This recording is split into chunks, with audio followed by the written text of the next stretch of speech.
Коми будет создана рабочая группа по выплатам медикам, которые противостоят коронавирусной инфекции. Такое решение было принято во время встречи руководителя региона Владимира Уйба с сотрудниками Центра медицины катастроф республики. Исполняющий обязанности главы Коми поблагодарил медиков за работу и помощь пациентам, сопряженные с риском для здоровья. А после ответил на их вопросы. Большая часть из них касалась стимулирующих выплат медицинским работникам, оказывающим помощь пациентам с диагнозом COVID-19. Порядок выплат и их размеры установлены постановлениями правительства Российской Федерации и Республики Коми. Никто абсолютно не будет оставлен без оплаты, это первое. Второе, чтобы вы понимали, нет лимита. Вот когда начинаются выплаты, начинаются вопросы, мне не дали, и вот сейчас деньги закончатся и уже не дадут. Вот, чтобы вы понимали ситуацию, что лимита в части выплат по всем постановлениям, и по 415, и по 484, и по федеральным, и по 140 по нашему республиканскому, лимит не установлен. Почему? Потому что мы прекрасно понимаем, что инфекция, она тем и особенно, что мы можем поставить диагноз после того, как произошло событие контакта медработника с пациентом.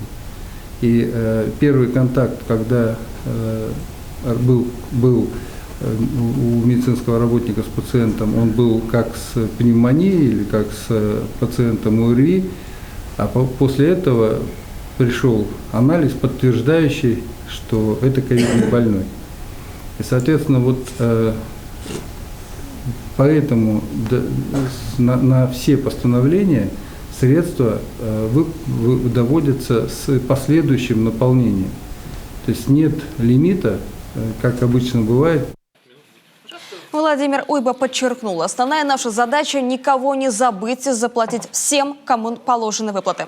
Всех их получат в полном объеме. Единственный вопрос, который может возникнуть – это поздняя диагностика ковида по тому или иному пациенту, которому медики и вспомогательный персонал оказывали медицинскую помощь. С момента контакта и до официального подтверждения может пройти определенное время. Впрочем, в таких случаях по каждому уже производится и дальше будет производиться перерасчет.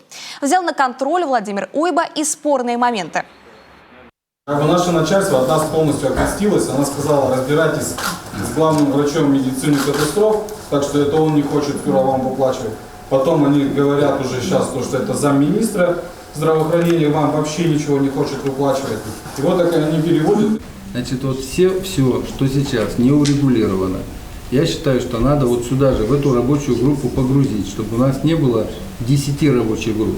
В одну рабочую группу погрузить. Аутсорсинг, я услышал. Суть я понимаю. Если вы выезжали на линию, да, во время пандемии, правильно? Да. Значит, вы точно так же пойдете, если даже у вас не было контакта с ковидными пациентами, но вы выезжали на линию, если были, значит, это отдельный счет.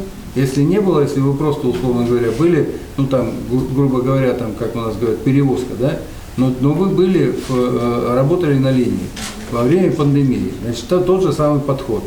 То есть прочий персонал, который, если не попал в постановление, значит, будем рассматривать через республиканское ДОП. По итогам встречи руководитель региона поручил Минздраву Коми создать рабочую группу. В нее войдут и представители трудового коллектива Республиканской службы скорой помощи. Экспертный состав должен будет проработать все озвученные вопросы и предложения, дополнить их и в самое ближайшее время представить на согласование Владимиру Уйба, чтобы потом он мог принять нужные управленческие решения.